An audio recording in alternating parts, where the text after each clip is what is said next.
Olá, pessoal, sejam bem-vindos ao canal Foot Prime. Eu me chamo Flávio e hoje eu vou estar analisando a rodada 27, os resultados do Campeonato Brasileiro.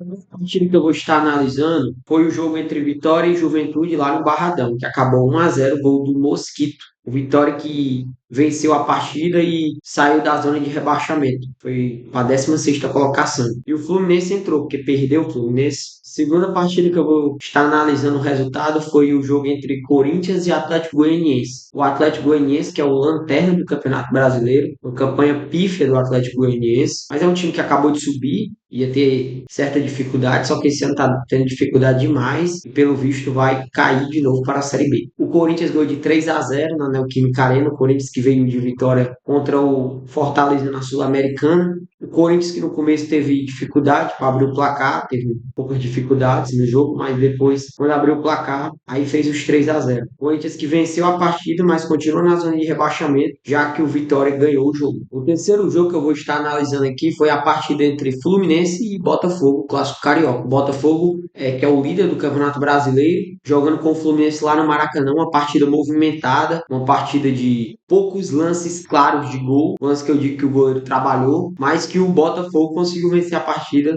pelo placar de 1-0. O Botafogo ganhou de 1-0 do Fluminense, continua na liderança e o Fluminense caiu para a zona de rebaixamento.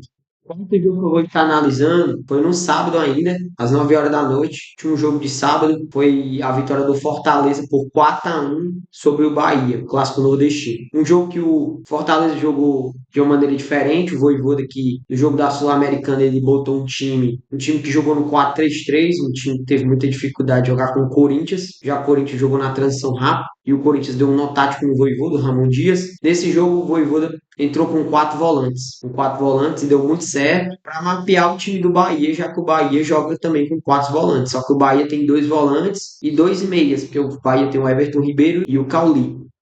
E o Fortaleza entrou em campo com quatro volantes, que foi Zé Wellison, Rosseto, que jogou muito, Martins e Hércules. Ou seja, jogou com quatro volantes e o Marinho e o Lucero na frente. Um time que jogou na transição rápida, jogou na intensidade. Foi realmente o Fortaleza mesmo que fez com que o time ficou lá em cima na tabela, né? Brigando pelo título do Campeonato Brasileiro. Um time intenso, um time que teve muito lance de perigo, um time que foi objetivo e venceu a partida por 4-1 merecidamente. E estava indo para a segunda colocação, mas o Palmeiras venceu e o Palmeiras assumiu de volta a vice-liderança do Campeonato Brasileiro e o Fortaleza caiu para terceiro. O Bahia é um time que teve a posse de bola no jogo, mas não sabe o que fazer com a bola. Uma posse de bola mentirosa, improdutiva, né? Que pelo um vacilo do Fortaleza conseguiu fazer o gol, um golaço, o sinal do Everaldo. E o Bahia foi isso. O time no jogo todo improdutivo, teve a posse de bola, mas em nenhum momento algum conseguiu envolver o Fortaleza como gostaria para fazer os gols. O próximo jogo que eu vou estar analisando vai ser a partida entre Atlético Mineiro e Red Bull Bragantino. Um jogo que o Atlético Mineiro envolveu o Bragantino, um jogo que o Atlético Mineiro amassou o Bragantino,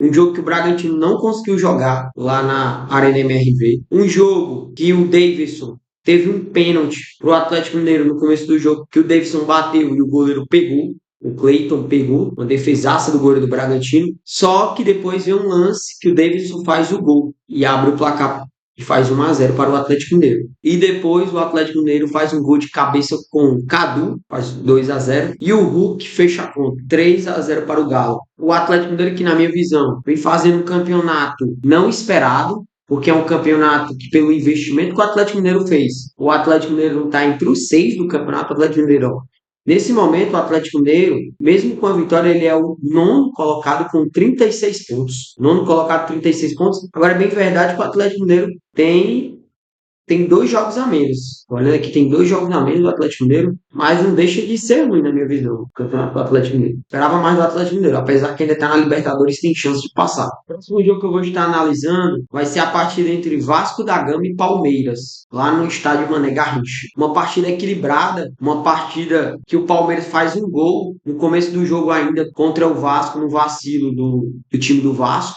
E a partida acabou 1-0 e o Palmeiras foi para a vice-liderança. Como eu falo, Botafogo, ano passado, tinha o título na mão e acabou amarelando. Esse ano o Palmeiras está aí de novo. O Palmeiras é um time de chegada, que na minha visão quem está na briga do Campeonato Brasileiro é o Botafogo, Palmeiras e Fortaleza. Botafogo, Palmeiras e Fortaleza hoje está na briga do Campeonato Brasileiro. Mas eu consigo ver, apesar que o Fortaleza perdeu uns jogos aí nas últimas partidas de ganhar do Bahia, ele tinha perdido uns jogos. E inclusive teve um jogo contra o Botafogo que ele perdeu, que foi um jogo normal, foi fora de casa, mas ele teve um jogo que ele teve a chance de entrar na liderança e acabou vacilando contra o Internacional. Então, eu acredito que o Fortaleza ainda está na briga, mas eu vejo a briga maior hoje pelo título do Brasileirão entre Botafogo e Palmeiras.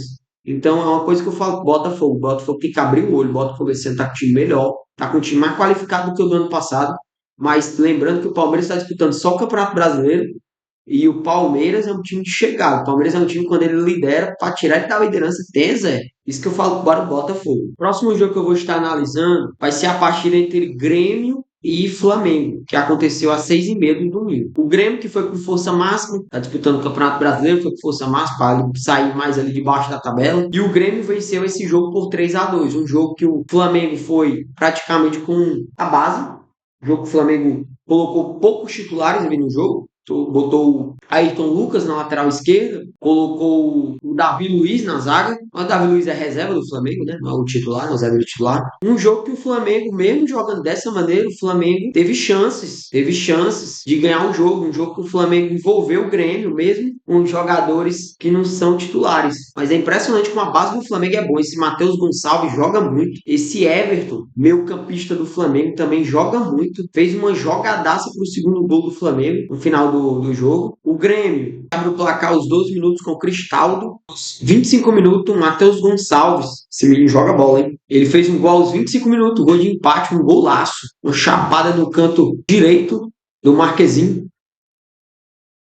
E aos 55 minutos do segundo tempo, Bright White faz o segundo gol. Diego Costa faz um gol aos 83 minutos, faz o terceiro do Grêmio. E no final do jogo, o Flamengo diminui com Cunha Tereza, atacante do Flamengo. Uma jogadaça do Everton Araújo. Esse moleque joga bola, hein? Esse volante do Flamengo joga bola.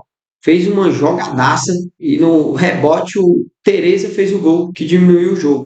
O outro jogo que eu vou estar analisando, que aconteceu no mesmo horário do jogo do Flamengo e Grêmio, que aconteceu lá na Arena do Grêmio, foi o confronto entre São Paulo e Internacional lá no Murumbis. O São Paulo que foi a campo com Jandrei, Igor Vinícius na lateral direita, Juan, Ferrarese, Matheus Araújo, Marcos Antônio no meio campo com Bobadilha, Eric na ponta direita, Luciano no meio, Lucas Moura na esquerda e André Silva no ataque.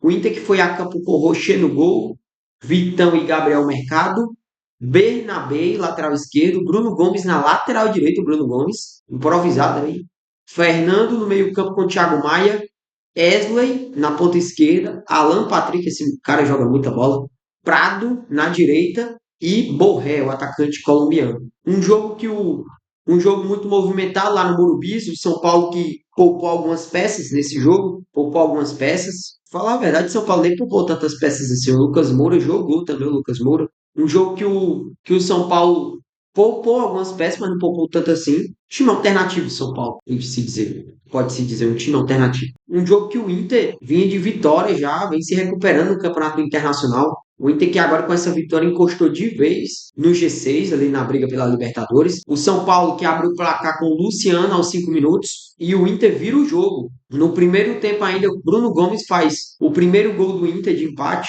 Thiago Maia, no segundo tempo, aos 54, faz o segundo. E Alan Patrick fecha a conta para o Inter. 3-1 para o Internacional lá no Murumbis. O próximo jogo que eu vou estar analisando aqui foi a partida que aconteceu entre Cuiabá e Cruzeiro. Cuiabá, que nesse momento é o vice-lanterna do Campeonato Brasileiro, uma campanha bem ruim do Cuiabá. O Cruzeiro, que está brigando lá na parte de cima da tabela, o Cruzeiro é o sexto colocado do Campeonato Brasileiro. O Cruzeiro é o sexto colocado. Um jogo que o Cruzeiro tinha tudo para vencer, mas o Cruzeiro acabou não vencendo, né? Só ver aqui as estatísticas do jogo. Um jogo que o Cruzeiro teve 13 chutes. O Cuiabá teve 9 chutes, sendo que 4 chutes foi do Cuiabá e 2 do Cruzeiro. O Cruzeiro só chutou 2 vezes ao gol. Um jogo que o Cruzeiro, é bem verdade que rodou o elenco, porque o Cruzeiro, meio de semana, tem um confronto contra o Libertad no Mineirão. que ele ganhou o primeiro jogo lá no Paraguai, do Libertad. Um jogo que o Cruzeiro teve mais posse de bola. É um jogo assim que não tem muito o que comentar, porque foi um jogo que acabou de 0-0. E na minha visão, o resultado foi ruim para os dois times. O último jogo da rodada que eu vou estar analisando foi o confronto entre Criciúma e Atlético Paranaense lá no Heriberto Wilson, que acabou 0-0, jogo morno, xoxo. Um jogo que o Criciúma teve 64% de posse de bola, já o Atlético Paranaense teve 36%. Um jogo que o Criciúma chutou 25 vezes, sendo que 6 foi a gol. Já o Atlético Paranaense chutou 10 vezes, sendo que 3 foi a gol. Um jogo que faltou pontaria, porque o Criciúma mostrou que é um time que perdeu muitas chances, não soube o que fazer com a bola quando chegava na frente do gol. Tomava assim a pior decisão, porque um time que tem 25 chutes e só 6 a gol, de 25 chutes o Criciúma só acertou 6 a gol. Ou seja, um time que tem deficiência grande para marcar gols, né? Mesmo jogando dentro da sua casa. Um jogo que o Criciúma foi a campo com o Gustavo no gol, Dudu, lateral direito que está emprestado para o Criciúma do Fortaleza, Rodrigo e Tobias Figueiredo, zagueiro, Matheus Hermes, Barreto, Alano, Nilton Mateuzinho, Bolacier e Felipe Matheus. Já o Atlético Paranaense foi para o jogo com Mikael, Kaique Rocha, Madison, Thiago Heleno, Lucas Esquivel, Praxedes, Gabriel, Cruz, Coelho, Diório e Julimar. Jogo 0-0, jogo que o Criciúma era uma chance que o Criciúma tinha para sair mais ali de baixo, da parte de baixo da tabela, porque o Criciúma estava até bem, mas agora está começando a olhar para a zona de rebaixamento. O negócio ficou perigoso. Criciúma neste momento tem 29 pontos, é o 15º colocado. O time que estava fazendo até um Campeonato Brasileiro ali legal, tava ali, chegou a ficar em 12º, já está olhando mais para baixo na tabela, né? O jogo que acabou 0-0. Galera, esse foi o vídeo. Se vocês gostaram, se inscreva no canal, deixa o like e ativa o sininho para não perderem mais nenhum vídeo. E tamo junto!